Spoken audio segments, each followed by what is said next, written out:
Welcome back to my channel Explore Knowledge. So today we will talk about chapter first history when where and how. So let's start with time frame. The study of history has long been carried under three different levels or periods: ancient, medieval and modern. In various parts of the world it is called the periodizations of history. इतिहास पहले से चला आ रहा है और पूरे संसार में तीन भागों में बांटा गया है, एंशियंट, मेडिवल एंड मॉडर्न, और इसे ही पीरियडाइजेशन ऑफ हिस्ट्री कहते हैं। Each period covers several centuries and has its own distinctive features. Developments during the same period may also vary in different parts of the world. This may be due to existing situations and regional variations. Therefore, these historical developments need to be studied separately. विश्व के development के साथ साथ period century को cover किया तथा सबकी एक विशेषताएं हैं।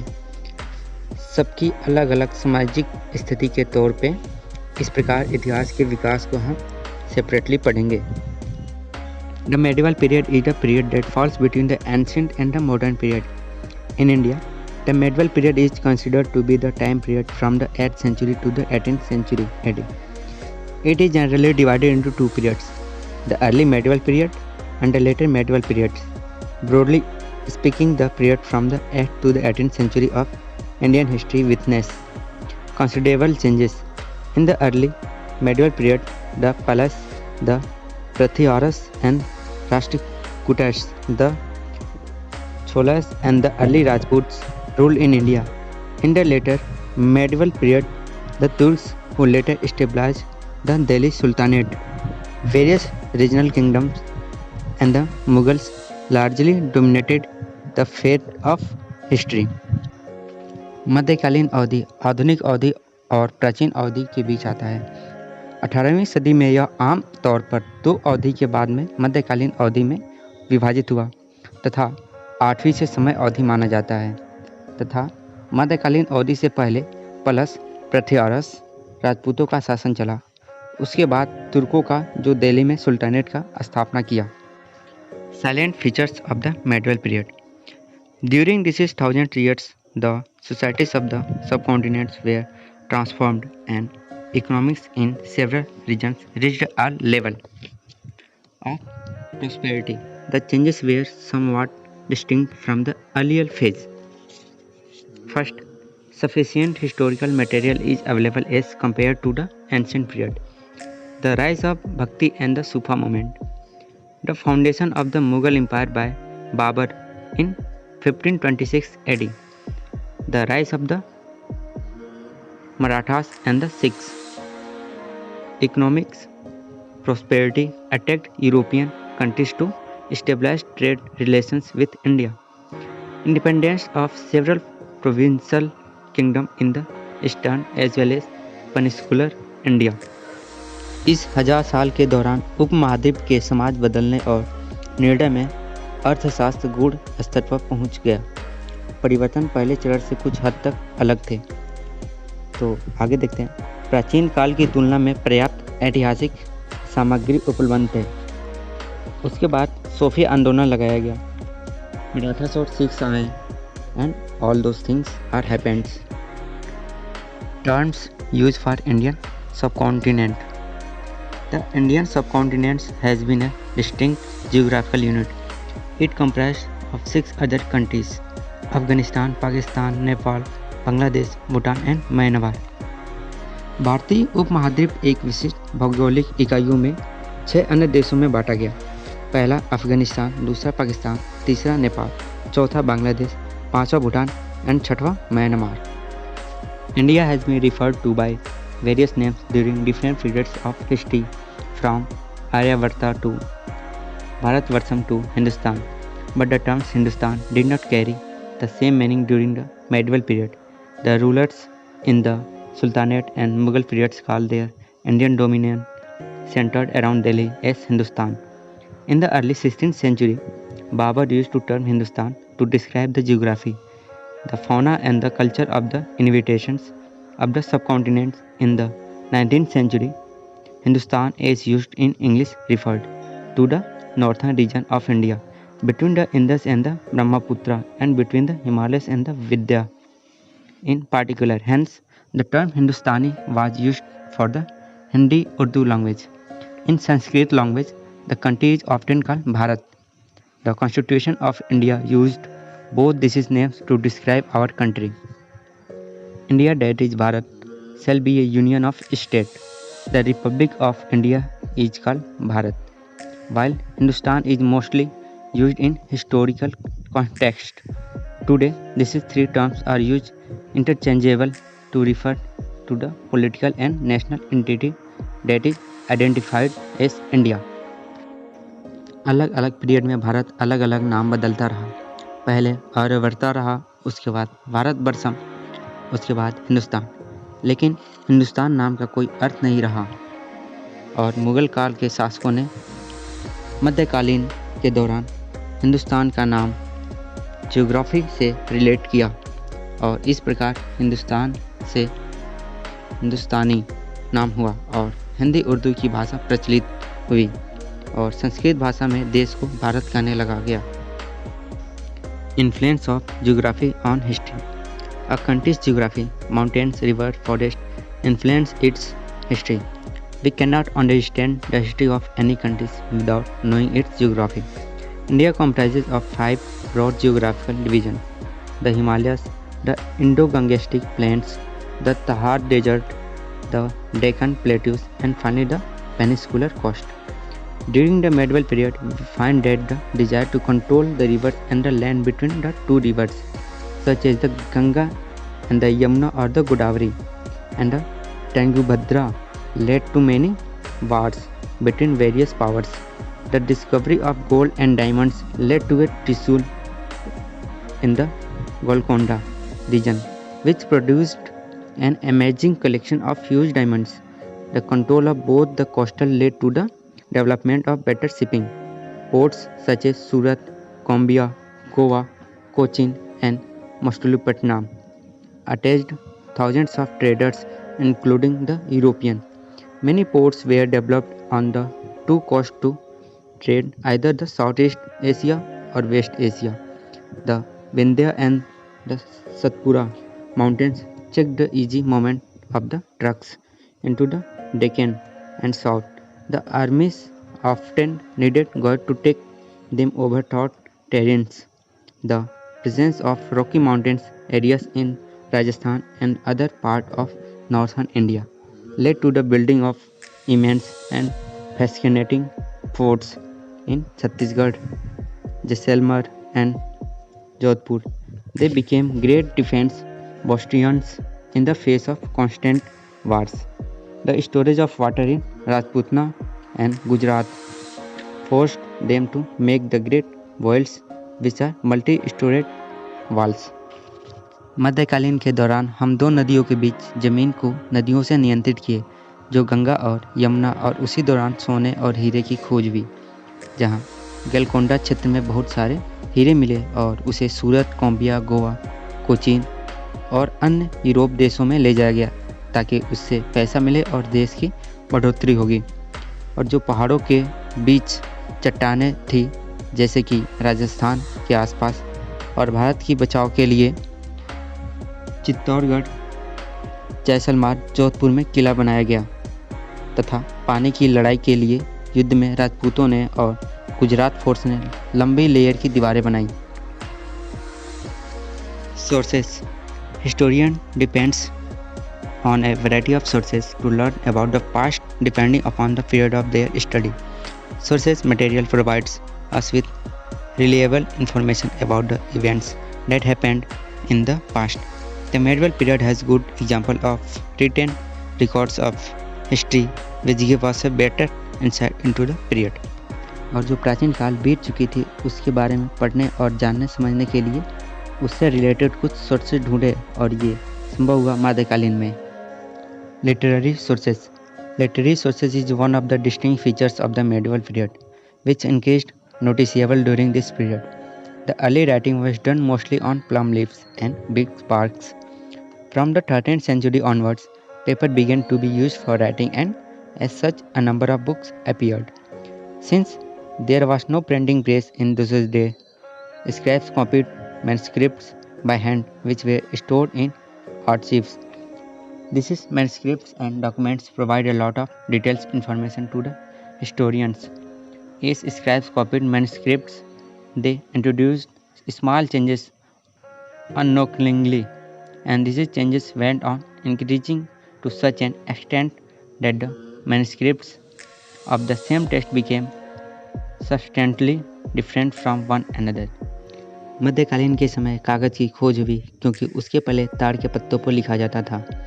13वीं सेंचुरी के बाद कागज़ पर लिखना और किताबें आ गई थी, लेकिन अभी छपाई करने वाली मशीन की खोज नहीं हुई थी, इसलिए जिस कागज़ पर लिखा जाता उसे संभाल कर रखा जाता। धीरे धीरे थोड़ी बहुत बदलाव आई। ऑटोबायोग्राफिक्स और memoirs. The memoirs of Babar and Jahangir where autobiographical accounts of their period. सबसे पहले बाबर और जहांगीर का ऑटोबायोग्राफ उनके समय से रखा गया। Biography and chronicles. Various authors wrote chronicles about the life and activities of various rulers and dynasties. The medieval chronicles, which were written by contemporary authors, were either court historians or fear listeners. Some of them came as foreign travelers and who wrote about India.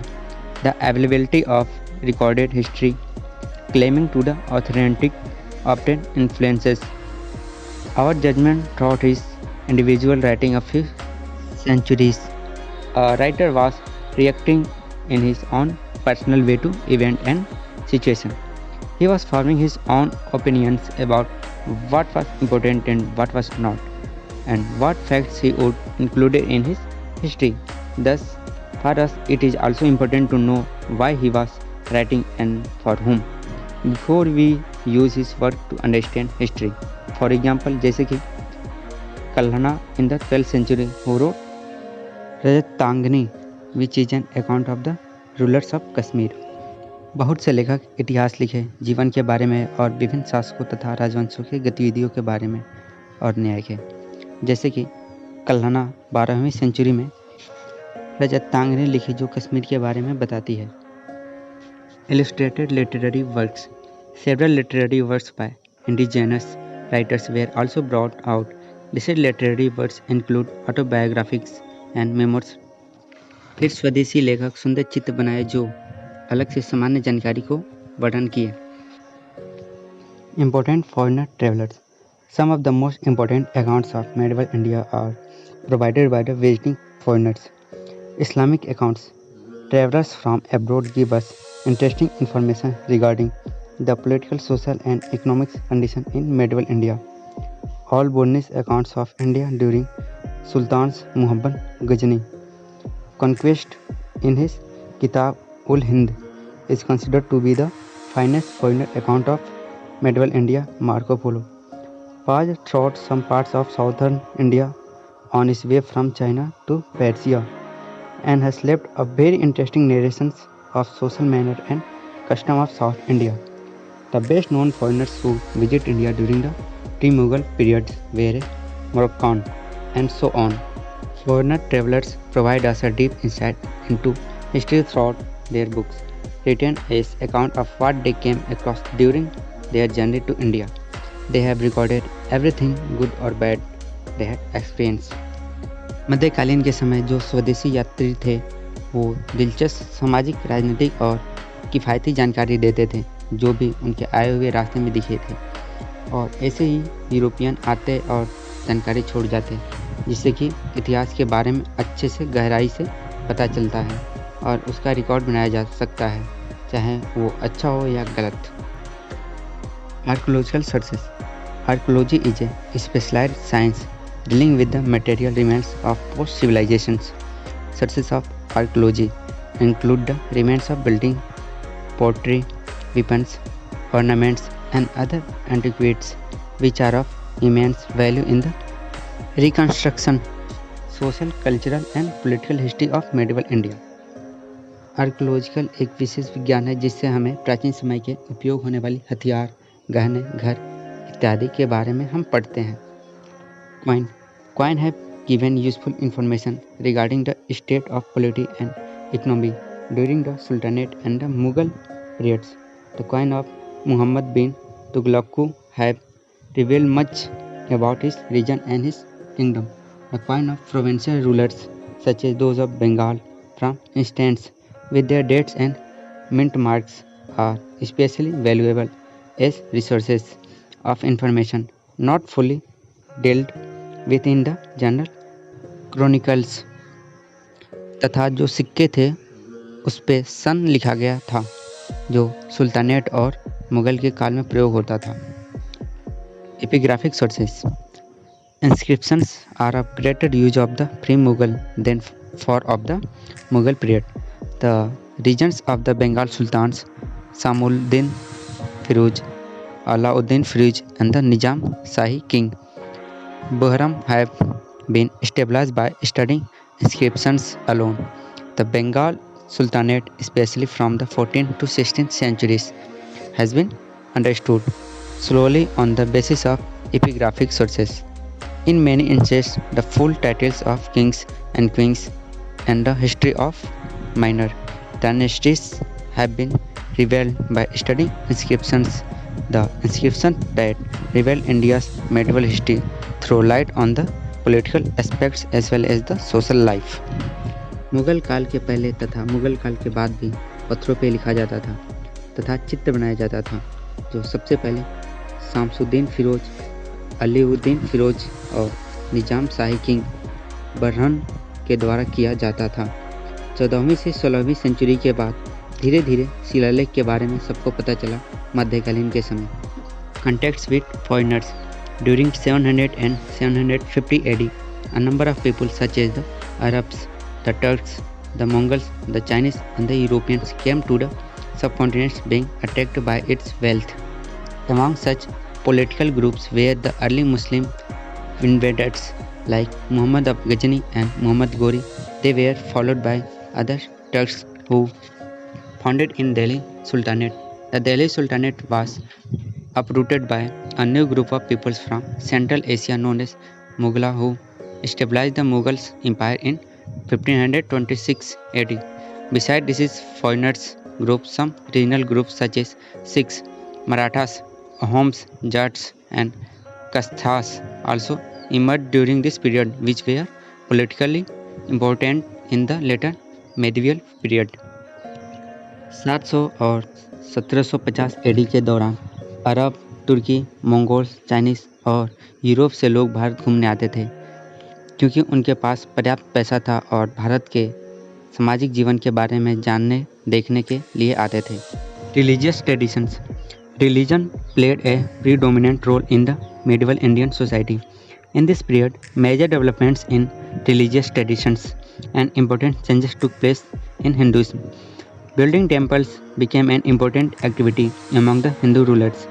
The rulers also patronized learned Brahmins and granted them tax-free land. Thus, many Brahmins became wealthy and powerful. They used their power to make the caste rules and religious norms very rigid. As a challenge to the Brahmins' king grouping, a major development took place in the form of the emergence of the idea of bhakti. The bhakti movement attacked people from all sections of society. This was also the period when a new religion called Islam appeared in India. The merchants and migrations first brought the teaching of the Holy Quran to India, but with the rule of the Delhi Sultans, Islam became popular in India. Another tradition that came from West Asia was the Sufi tradition, but Bhakti tradition and the Sufi saint purchased the equality of all mankind. They spread universal brotherhood. मध्यकालीन के दौरान हिंदुओं में विकास हुआ, मंदिर बनाया गया और बिना टैक्स दिए जमीन दिया गया ब्राह्मणों को, जिससे जो ब्राह्मण थे वो धनी हो गए और शक्तिशाली बन गए और बाद में अपनी शक्ति का उपयोग करके वे गांवों तथा धार्मिक जगहों को अपना लिया. उसके बाद ब्राह्मणों का राजा एक समूह बनाया और उसके साथ साथ एक तर्क बनाया जिसका नाम भक्ति दिया और भक्ति का नाम से अट्रैक्ट होकर सभी समाज के लोग जुड़ गए. उसके बाद भारत में इस्लाम नाम का धर्म बना और वो होली कुरान पढ़ने लगे, लेकिन दिल्ली के नियमों के हिसाब से. और दूसरी तरफ भक्ति परंपरा के मानने वाले जो भाईचारा के मान्यता को मानते रहे और मानते हैं। अब एक्सरसाइज की तरफ चलते हैं।